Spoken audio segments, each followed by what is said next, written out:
You will learn as you get older, just as I learned that autumn, that no father is perfect. Grown-ups are complicated creatures, full of quirks and secrets. Some have quirkier quirks and deeper secrets than others.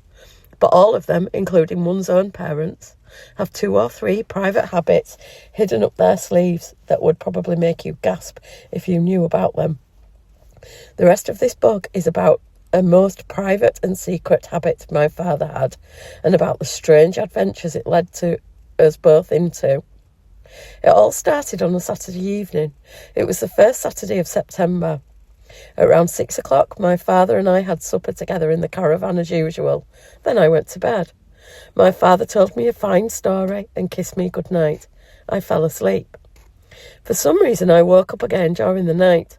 I lay still, listening for the sound of my father's breathing in the bunk above mine. I could hear nothing. He wasn't there. I was certain of that. This meant he had gone back to the workshop to finish a job. He often did that after he took me in. I listened for the usual workshop sounds, the little clinking noises of metal against metal, or the tap of a hammer. They always comforted me tremendously.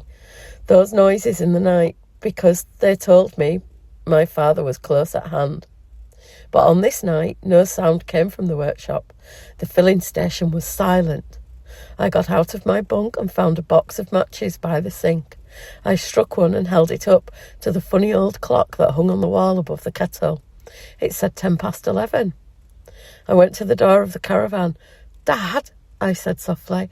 "Dad, are you there?" No answer. There was a small wooden platform outside the caravan door, about 4 feet above the ground. I stood on the platform and gazed around me. "Dad," I called out, "where are you?" Still no answer. In pyjamas and bare feet, I went down the caravan steps and crossed over to the workshop. I switched on the light. The old car we had been working on through the day was still there, but not my father. I've already told you he did not have a car of his own, so there was no question of his having gone for a drive. He wouldn't have done that anyway. I was sure he would never willingly have left me alone in the filling station at night. In which case, I thought, he must have fainted suddenly from some awful illness, or fallen down and banged his head. I would need a light if I was going to find him. I took the torch from the bench in the workshop. I looked in the office. I went around and searched behind the office and behind the workshop. I ran down the field to the lavatory. It was empty. "Dad!" I shouted into the darkness. "Dad, where are you?" I ran back to the caravan. I shone the light into his bunk to make sure he wasn't there. He wasn't in his bunk. I stood in the dark caravan for the first time in my life. I felt a touch of panic. The filling station was a long way from the nearest farmhouse. I took the blanket from my bunk and put it round my shoulders. Then I went out the caravan door and sat on the platform with my feet on the top step of the ladder. There was a new moon in the sky, and across the road the big field lay pale and deserted in the moonlight. The silence was deathly. I don't know how long I sat there. It may have been 1 hour, it could have been 2, but I never dozed off. I wanted to keep listening all the time. If I listened very carefully, I might hear something that would tell me where he was. Then, at last, from far away, I heard the faint tap, tap of footsteps on the road. The footsteps were coming closer and closer. Tap, tap, tap. Was it him, or was it somebody else? I sat still, watching the road. I could see very far along it. It faded into a misty moonlit darkness. Tap, tap, tap, came the footsteps. Then out of the mist a figure appeared. It was him. I jumped down the steps and ran onto the road to meet him. "Danny," he cried, "what on earth's the matter?" "I thought something awful had happened to you," I said. I took my hand in his and walked back to the caravan in silence. Then he took me into my bunk. "I'm sorry," he said. "I should never have done it, but you don't usually wake up, do you?" "Where did you go, Dad?" "You must be tired out," he said. "I'm not a bit tired. Couldn't we light the lamp for a little while?" My father put a match to the wick of the lamp hanging from the ceiling, and the little yellow flame sprang up and filled the inside of the caravan with pale light. "How about a hot drink?" he said. "Yes, please." He lit the paraffin burner and put the kettle on to boil. "I have decided something," he said. "I'm going to let you in on the deepest, darkest secret of my whole life." I was sitting up in my bunk watching my father. "You asked me where I had been," he said. "The truth is, I was up Hazel's Wood." "Hazel's Wood," I cried. "That's miles away." 6.5 miles, my father said. "I know I shouldn't have gone, and I'm very sorry about it, but I had such a powerful yearning." His voice trailed away into nothingness. "But why would you want to go all the way up to Hazel's Wood?" I asked.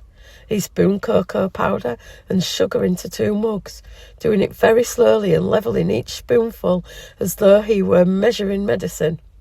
"Do you know what is meant by poaching?" he asked. "Poaching? Not really, no." "It means going up into the woods in the dead of night and coming back with something for the pot. Poachers in other places poach all sorts of different things, but around here it's always pheasants." "You mean stealing them?" I said, aghast.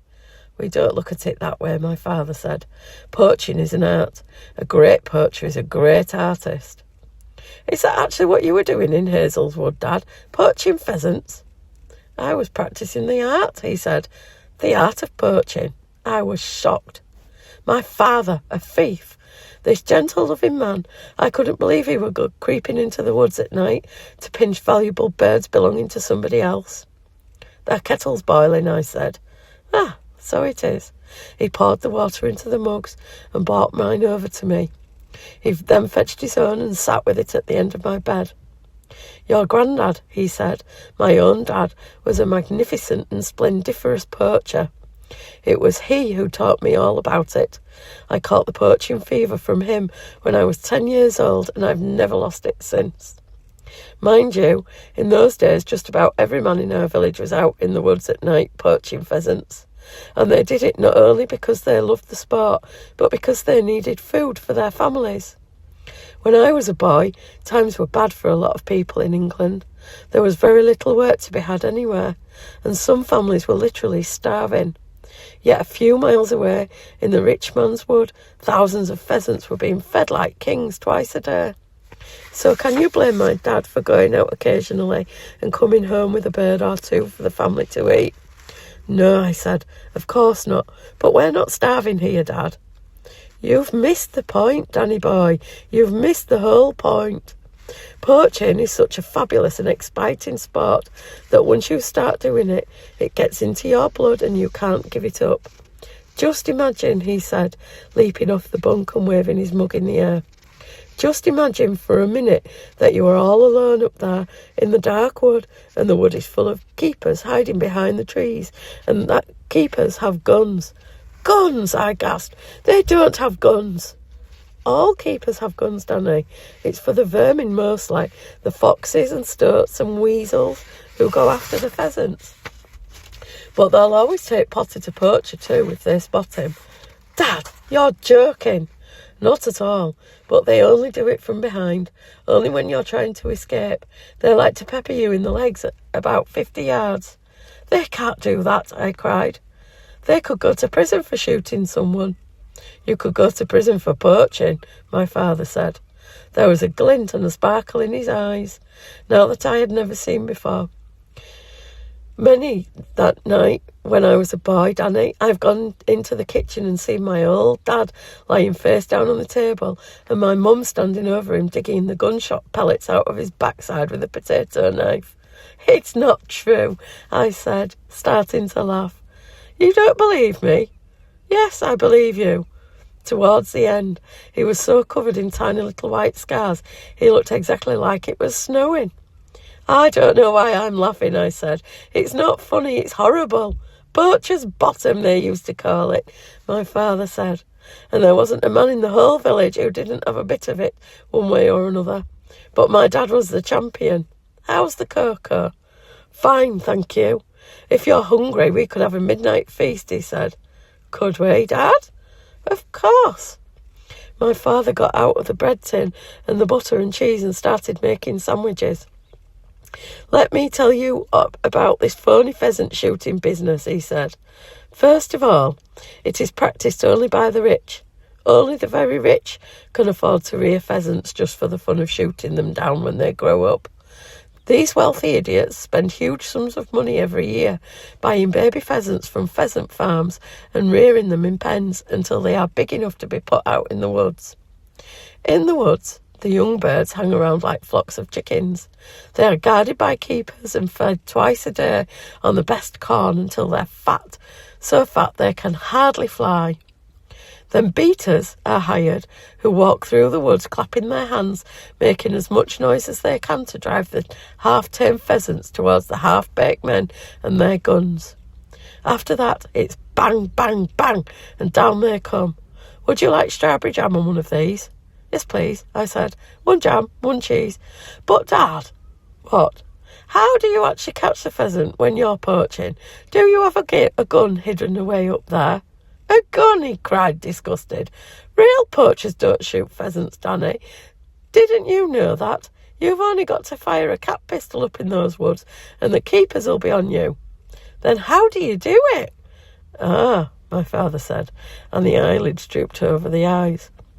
Veiled and secretive, he spread strawberry jam on a piece of bread, taking his time. These things are big secrets, he said. Very big secrets indeed.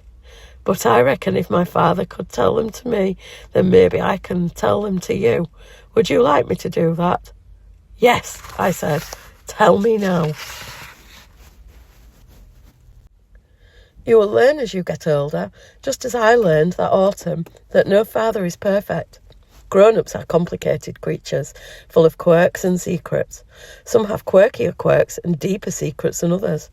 But all of them, including one's own parents, have 2 or 3 private habits hidden up their sleeves that would probably make you gasp if you knew about them. The rest of this book is about a most private and secret habit my father had, and about the strange adventures it led to us both into. It all started on a Saturday evening. It was the first Saturday of September. Around 6 o'clock, my father and I had supper together in the caravan as usual. Then I went to bed. My father told me a fine story and kissed me good night. I fell asleep. For some reason, I woke up again during the night. I lay still, listening for the sound of my father's breathing in the bunk above mine. I could hear nothing. He wasn't there. I was certain of that.